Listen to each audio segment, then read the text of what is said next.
and welcome to another video. Now, this should be my video review for Star Wars Jedi Survivor. That was the plan, that was what I was looking forward to reviewing today, and the case is that's not happening. And I'm going to get into why. And I think this is also a good time to discuss this topic. As you see the title of the video, you see the thumbnail. AAA game releases are still coming out super broken, and Jedi Survivor unfortunately is no exception. Now, well, it's easy to point at this game and then point at something like Redfall. Redfall is like so fundamentally broken, I would put it in a completely different category. This is a AAA game that like needed another maybe 2 to 3 months, I feel like, in the oven before it came out. And unfortunately, this game was also delayed. And that's another thing you need to remember is this game originally was going to ship in March and then got delayed till the end of April. And now it just feels like, why didn't we wait till July? You know, why did we push this out? The game is not entirely unplayable, but for me, I'm just kind of gonna make a stance here, and unfortunately Jedi Survivor is the game I'm choosing to do that with. So to give a little bit of background, I've played about half of the game at this point. Now, when I first got the game and I first started playing it, I did not capture footage of the first planet. I really should have, which is Coruscant, but that's where I noticed right away, like, insane frame dips, this really bad frame pacing issue that causes hitching. It's bad. Like, it's really fucking bad, and honestly unacceptable for a AAA release from EA and Respawn of all. And instead, I powered through that intro, and then I kind of went online, I searched Reddit, I searched, you know, forums and stuff, and I'm not the only person. Now, for full disclosure, I'm playing on the Series X.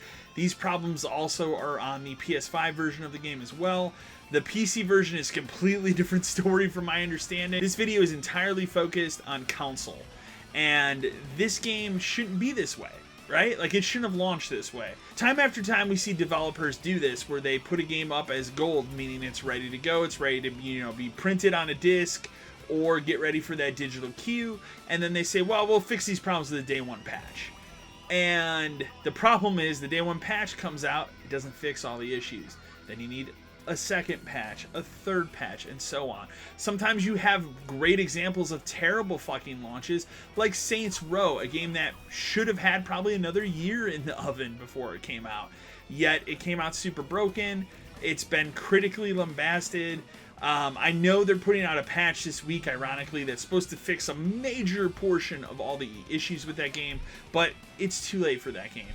And so I've had this come up time and time again where, you know, I get a game and I sit down ready to play it, and there's something broken about it. You know, there's something wrong with it. In the case of Jedi Survivor, it's the performance mode. You know, and this game is touted to have both a performance mode, which runs at 1440p resolution, but should have a solid 60 frames per second frame rate, or a quality mode that runs at 4K resolution, but it's 30 frames.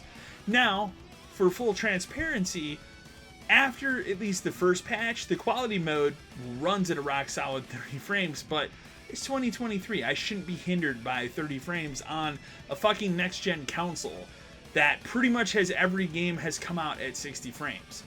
Secondly, if the game was going to ship with a performance mode, the performance mode should be rock solid from day one. And it clearly wasn't here. So it got to a point over that, you know, initial weekend where Respawn had to come out and say, like, we're sorry, we're working on a patch. They put out a date for it. I stopped playing the game for 2 days. I didn't play. I waited until that first patch came out. It did run better, not perfect, but a little bit better. And I said, okay, fine, whatever. I want to get through this game. I want to review it, you know, before Zelda comes out. Then they released a second patch, which has somehow made it just as bad as before the first patch. And I'm now to the point where it's not even just the frame rate that's an issue. There's just fundamental bugs with this game. There's so many different, like, audio issues where voice work might come out of sync, or you might get into a lightsaber battle where there's no sound effects, or the sound effects are really muffled. It's just bad. And if I'd be doing myself a disservice if I were to finish this game right now, because if I were to review this game right now as it stands and finish it, it's not going to be a good review because the game's fucking broken right now. And this is not just my experience. This is the experience of a lot of people that are playing this game. And I've tried it on both Series X systems that I have. So if you want to throw up the argument, well, maybe your Series X is old, like I have one that's pretty fucking new and it's doing the same thing. PS5, as far as I understand, is having the same issues. And it's not acceptable. And I don't want to experience this game, because I'll be honest, if I didn't put a pin in this game right now, and I just rushed through and I said, fuck it, I'm going to get to the end of it, I'm going to review it, I would never touch this game again. Because of the experience that I've had, I would just be like, fuck it, never touch it again, wait for the third one, cross fingers, and maybe hope that that comes out, you know, without bugs day one. But I decided, after thinking about it and hemming and hawing over it for the past couple of days, why? What is tying me to having to finish this game right now? Other than I want to do a review on my channel and recommend it or not recommend it, obviously. And I decided after that, like, I need to break myself from those shackles. Like, if I'm not having a good experience, if I'm not enjoying playing the game, why fucking continue? You know? Like, what is the service I'm providing? You know, what, like, coming on and saying, hey, well, I've had a really good time with this game, but it's also fundamentally broken, so maybe you shouldn't play it until they patch it a couple more times. That's a bad and stupid review. So instead, I want to focus on an issue that's been an issue, it seems like, since 2012, 2013, which is stop releasing broken games. Stop releasing games that require day one patches and further patches or roadmaps to fix your game. If your game's not ready to go, and I will always be in this camp, I will always do this, delay. Delay, delay, delay. I'll give you a big spoiler right now. If for some reason we get to this June Xbox event and Bethesda says, hey guys, you know what, we got to delay Starfield 2 more months because we got to do some extra polish, we really want the game to come out and be perfect, I'm all for it.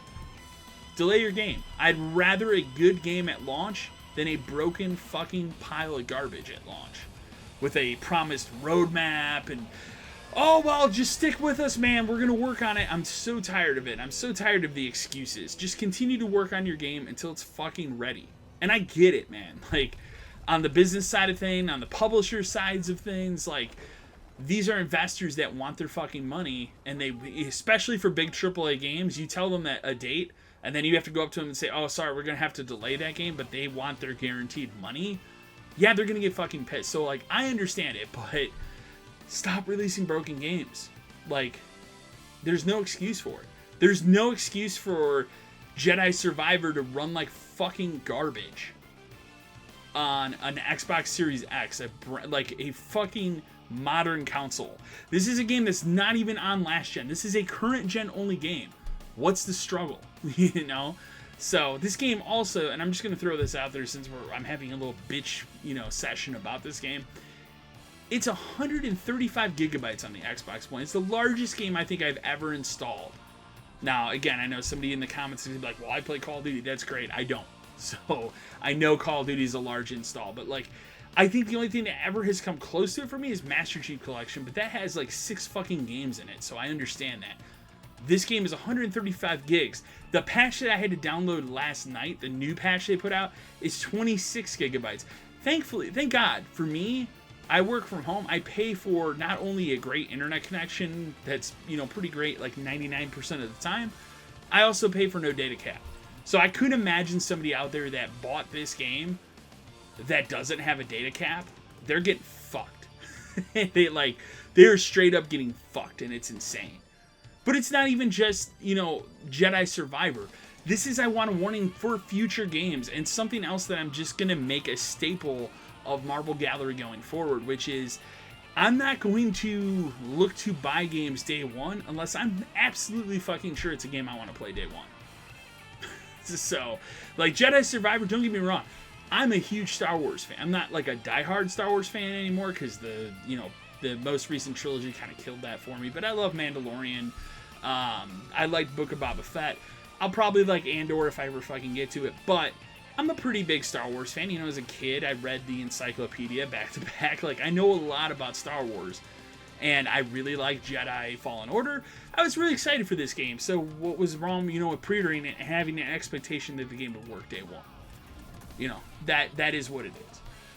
But just going forward, man, like, I don't know. I'm looking to scale back even more and more day one purchases and just go, you know what, this game, I'm going to wait until there's some patches. You know, we're hearing some stuff about it. Granted, I don't remember hearing anything about Jedi Survivor ahead of time about performance. It came out as kind of a shock, but I want to be transparent. I want to be completely honest with my audience. So going forward, I'm going to be more selective with games I get day one. With that being said, and this is going to sound so hypocritical, I am buying Diablo 4 day one, and I am going to have Final Fantasy 16 day one, because those are two games I'm really fucking looking forward to. Diablo, I only expect, like, especially they've had betas, the beta ran fine. I expect server issues, everybody should at this point. Final Fantasy, well, I'm going to throw my hands in the air, like, I don't know, man. There's so much crazy shit going on in Final Fantasy 16. I hope that because that game's developed for literally one platform, it turns out okay, and it doesn't have performance issues day one. Time will tell, but for right now, just letting my audience know I'm putting a pin in Jedi Survivor.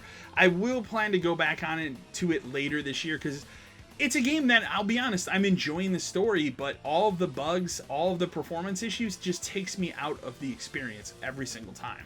So while I'm enjoying the story, it's like, oh, cool, this is a really cool story beat. Oh, you know, shit, now this is hitching, or now this person's voice work is out of sync, you know. Oh, fuck, now I don't hear this sound effect.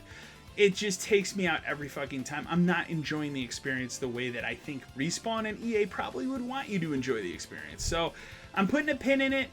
Right now, if you were to come and ask me, hey man, should I spend $70 on Jedi Survivor? My answer to you would be no, wait for a sale.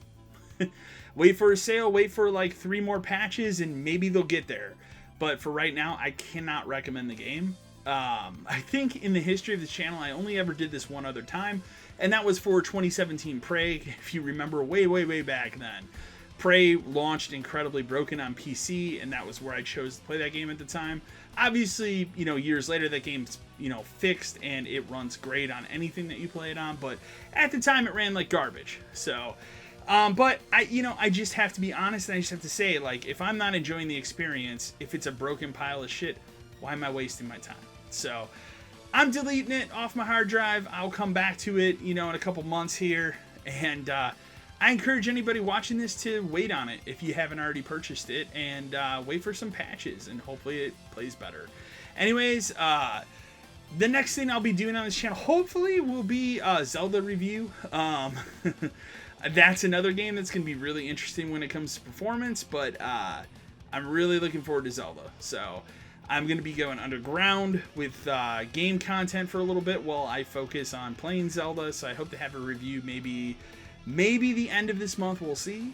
Otherwise, there'll be videos of Podcast 572, or I should say audio videos, but we don't record the video portion of it. But there will be episodes of Podcast 572 this month.